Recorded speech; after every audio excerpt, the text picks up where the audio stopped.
Hello again. We are continuing our discussion of factoring, that is breaking down a polynomial into certain factors that multiply to give that polynomial.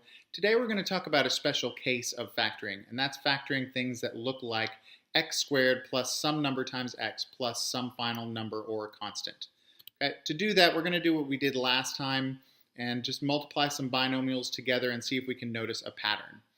All right, so for starters, we'll do x plus 2 times x plus 7. Now remember, you would use FOIL or distributive property or whatever you want to call it to multiply everything in the first set of parentheses by everything in the second set of parentheses. So that's 4 multiplications you would have to do, and you would get x squared plus 7x plus 2x plus 14. Notice that you've got 7x plus 2x in the middle, and that can be simplified to 9x, but everything else has to stay the way it is. So my final answer is x squared plus 9x plus 14. Looking at another example, x plus 3 times x plus 4. If I multiply those, I get x squared plus 4x plus 3x plus 12. Again, in the middle, I have 4x plus 3x, which can be simplified to 7x. So my final answer is x squared plus 7x plus 12. Okay, throwing in some negatives now. If I have x plus 5 times x minus 8, that multiplies to give x squared minus 8x plus 5x minus 40, and that simplifies to give x squared minus 3x minus 40. And then if I have x minus 1 times x plus 6, that multiplies to give x squared plus 6x minus 1x, or just x, minus 6, and that simplifies to be x squared plus 5x minus 6. Last example is where I've got minuses in both sets of parentheses, and I've got x minus 9 times x minus 2. That multiplies to give x squared minus 2x minus 9x plus 18. And again, the middle terms simplify to negative 11x. So I've got x squared minus 11x plus 18. Okay, so I'm hoping to find a pattern with those 5 examples. So somehow I need to get from the very first one that I did, which was x squared plus 9x plus 14, back to what I started with, which was x plus 7 times x plus 2. Okay, so how do I find those two numbers? Well, the 7 and the 2 in my answer add to give the 9, which is the middle number, and they multiply to give 14, which is the last number.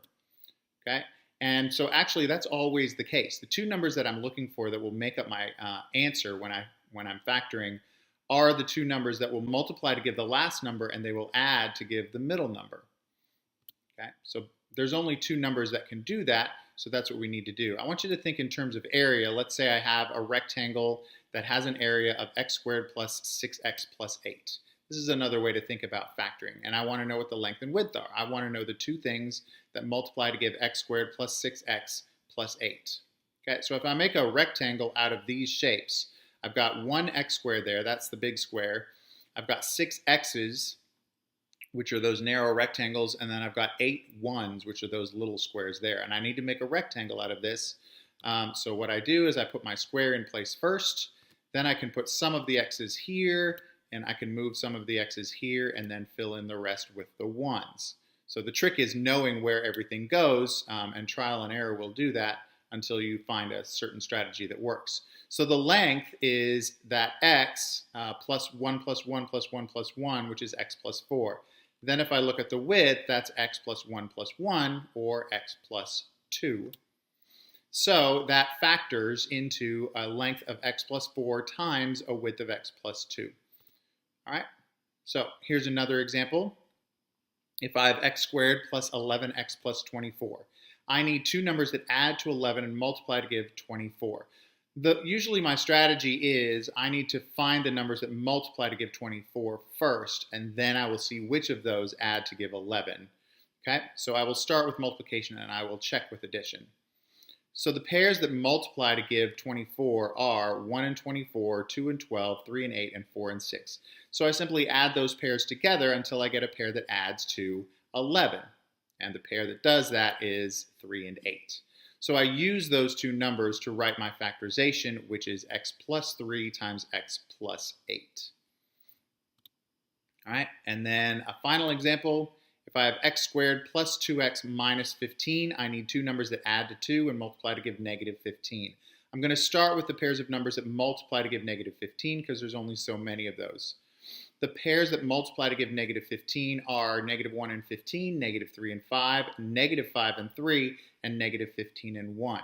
So what I do is I add those pairs together to see which one also adds to give positive 2, and the only pair that does that is negative 3 and positive 5. So my factorization is x minus 3 times x plus 5. And that's all you really have to do. We'll do more examples in class, but that's the lesson for today. If you have any questions, please let me know, and I will see you tomorrow.